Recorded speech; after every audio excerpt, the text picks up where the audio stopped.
Vamos a orar, hermanos, vamos a orar. Te damos las gracias, Señor, por concedernos el estar nuevamente en este lugar. Y también por la oportunidad, Señor, de meditar en tu palabra.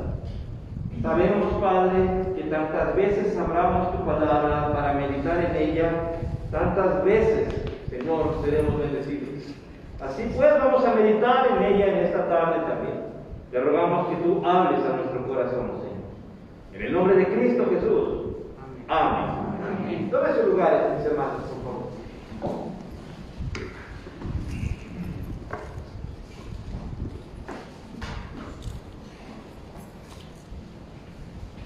Pablo continúa con su relato delante de las autoridades, pues representadas ahí, ¿verdad?, del Imperio Romano.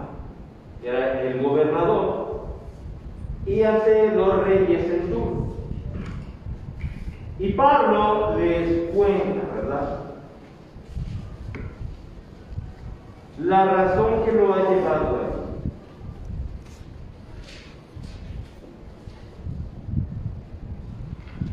El problema, hermanos, es que Pablo no estaba siendo sentenciado por ser cristiano. Pablo estaba siendo sentenciado, hermanos, por una cantidad de acusaciones falsas. Pablo no se pone a desmentir.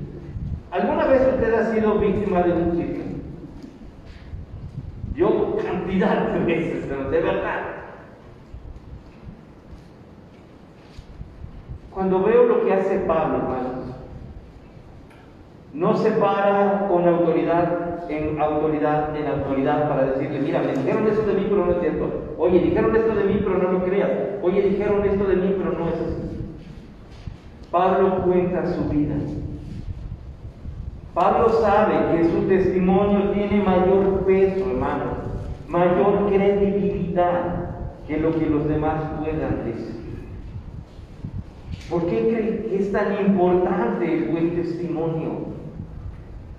Hermanos, sinceramente, si nosotros nos dejáramos llevar siempre por lo que oímos de nosotros o de alguien más, sería un caos completa la vida cristiana.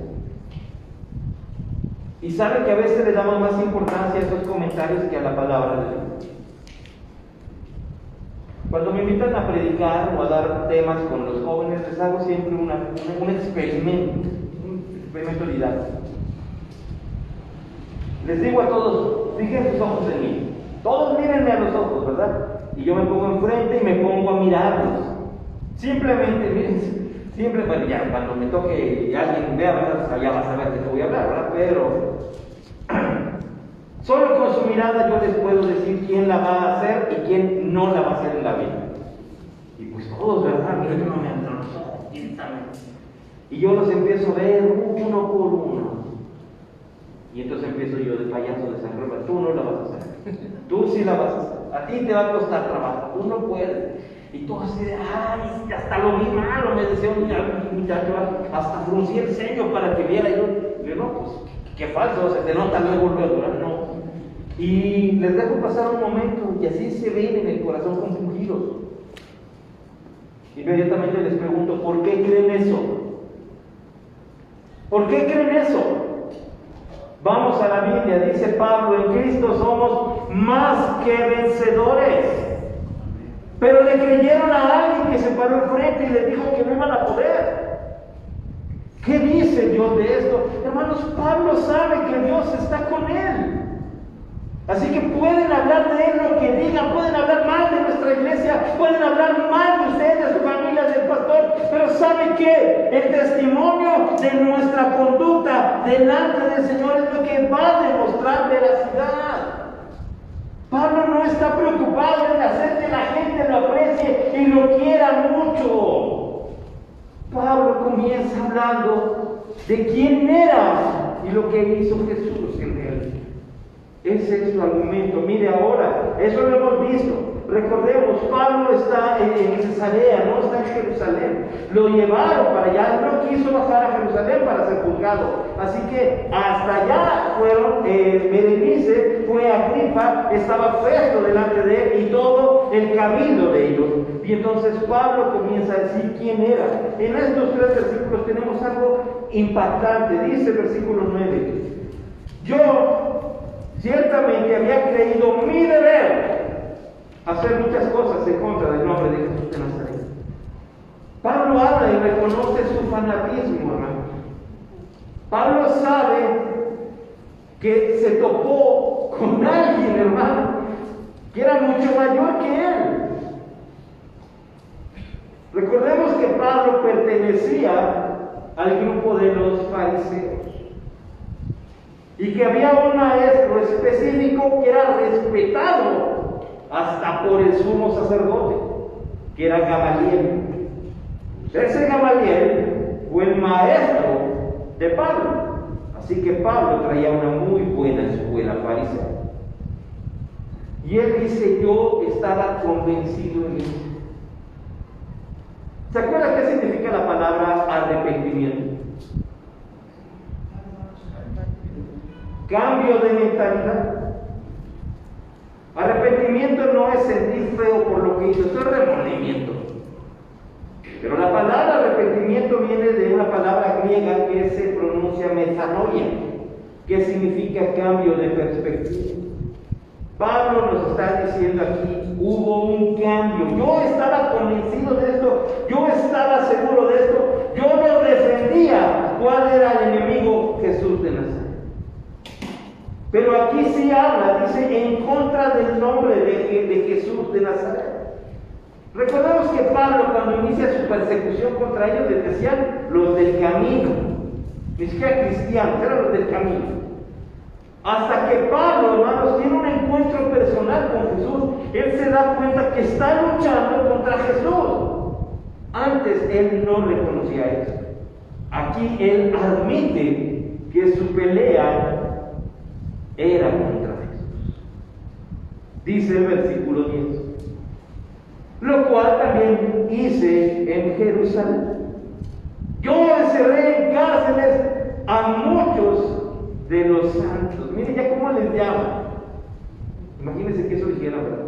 Ahí en la venta 416 hay un grupo de santos. Y no somos enmascarados de plata, simplemente somos cristianos. Están los santos. Así que tenemos que aprender esto, hermanos. Pablo da testimonio de la iglesia. Qué hermoso suena eso, ¿verdad? Allá hay un grupo de gente santa. Y no porque andemos, hermanos, que ni el piso tocamos, flotamos, ¿verdad? De que somos muchos. Cuando salen de ahí a las 6:30, 7, les brilla aquí una aureola, son santos. ¿Por qué somos santos? Porque hemos creído en Jesús y Él nos apartó para Él juntos. Porque hemos creído en Jesús, porque nuestro testimonio va a demostrar que hemos creído en Jesús. Mañana, hoy usted y yo estamos aquí en el templo y volteamos, puro cristiano, pura gente hermosa, ¿verdad? Porque hemos creído en Jesús. Pero mañana nos vamos a encontrar con gente que no es cristiana. Ahí es donde usted tiene que dar testimonio de Jesús. Si voy a hablar de Jesús, voy a dar testimonio de que he creído en Él. Y entonces, ¿dónde te congregas? No le dé pena decir: yo voy aquí a orar. Gloria a Dios por orar. Ya no se oyó a mí. Amén. O sea, Dios, hermanos, nos concedió una iglesia preciosa y está llena de santos. Necesitamos seguir en esa convicción. Pablo continúa diciendo: yo encerré la cárcel a él, habiendo recibido poder de los principales sacerdotes, y cuando los mataron, yo di mi voto. Hermanos, aquí en el original, el griego, lo que quiere decir Pablo es: yo aventé mi piedra también. Había una selección con piedritas y él, al arrojar su piedra, estaba diciendo: yo apruebo esto. Y los únicos que tenían derecho al voto en contra de él era el consejo, era el Sanedrín. Significa una cosa: Pablo pertenecía al grupo, más a la élite de las autoridades en Jerusalén.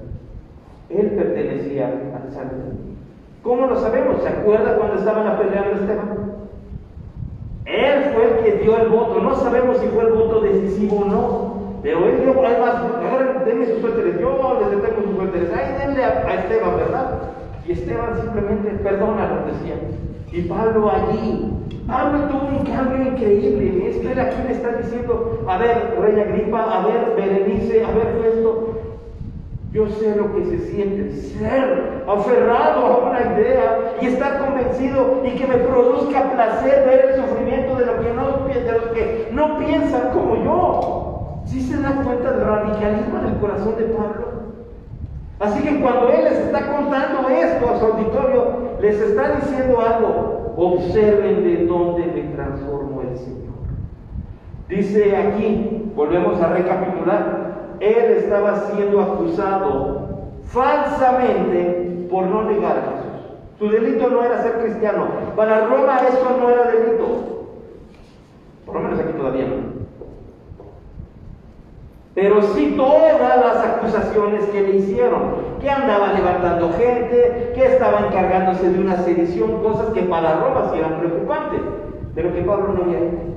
Y Pablo nuevamente al punto, hermanos, no llega y le dice, no es cierto, Rey Agripa, no es cierto, lo que dicen de mí no es cierto. Pablo dice, yo creo, y ¿sabes qué? Mira, yo era así, y maté gente, y di mi voto para eso, y a los que creían en Jesús, yo los metí a la cárcel, porque creía mi deber acabar con Jesús. Hasta ahí él ha puesto en claro, hermanos, la dureza que había en su corazón. Eso es dar testimonio. No tenemos que levantarnos delante de la gente y empezar a hablar en griego y recitar el Padre Nuestro en griego. Basta con que usted diga, Jesús me transformó. Si usted no cree en Jesús, no creo que haya visto una transformación, pero si usted le ha entregado su vida a Jesús, recuerde en dónde, cómo, de qué lo transformó Jesús. Aún cuando hayamos crecido tal vez en un hogar donde haya una Biblia, no nacemos cristianos. Tenemos que tomar una decisión. ¿En qué momento nosotros entendimos que Jesús era a quien necesitábamos? Y Pablo le está diciendo a estas gentes, mira lo que yo hice. Es más, yo levanté mi mano y dije, apedreen a Esteban. Y luego sigue diciendo, y muchas veces castigándolos en todas las sinagogas. No fue una vez. Aquí Pablo nos dice que ya donde había una sinagoga se veía, había cristianos sobre ellos. Mire esto, los forcé a blasfemar. Esta era una tortura, hermanos, una práctica. O niegas a Jesús o te mueres.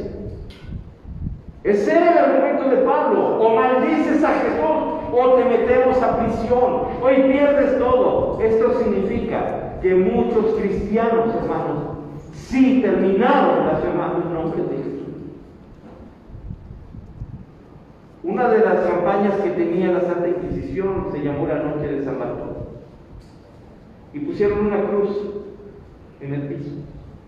Y agarraron a todos los cristianos, a los evangélicos, a los protestantes, que le llaman ellos, y los hacían pisotear la cruz de Cristo. Fue una de las noches, hermanos, históricamente donde más cristianos murieron a manos de la Santa Inquisición, porque no quisieron negar la fe. Gloria a Dios, hermanos, en nuestro país no tenemos ese problema. Si acaso les dirán un apodo, nada más. Nos aventaran semillas de aguacate en mi tierra, así nos decían, nos aventaban semillas de aguacate cuando íbamos a la misa. Pero no teníamos prohibido predicar a Jesús, íbamos con nuestras Biblias. Y a donde quiera, el domingo, y la gente salía y sabía que lo que llevaban en la mano eran Biblias. Muchos cristianos hoy, en lugar de Biblia, sacamos un celular. Aquí traigo la Biblia, pastor. No nos engañemos. Si se nos cae el celular nos duele y nos preocupa. Si se nos cae la Biblia la sacudimos. Es que el celular se descompone. La Biblia se maltrata. ¿Alguna vez ha tenido usted una Biblia? Ay, duele, a mí sí me he llorado mi Biblia. Me puedo comprar otra, sí, pero es que en esa había apuntes, en esa llave que uno siempre trae notas, fotos y todo lo que traemos en la Biblia significativo. Una que perdí, ¿verdad? Tenía hasta sermones ya hechos que iba yo a predicar. Y bueno, ojalá que la encuentre, termine predicando. Pero ¿cuánto estamos dispuestos, hermanos? ¿Cuánto amamos la palabra de Dios? ¿Cuánto amamos este lugar que representa el lugar de reunión? ¿Cuántos amamos la oración? ¿Cuántos amamos sentarnos un momento, hermanos, en el mayor silencio que pueda haber y escuchar la voz de Dios hablando a nuestro corazón, diciendo: no te preocupes, diciendo: recuerda que te amo, diciendo: yo estoy contigo?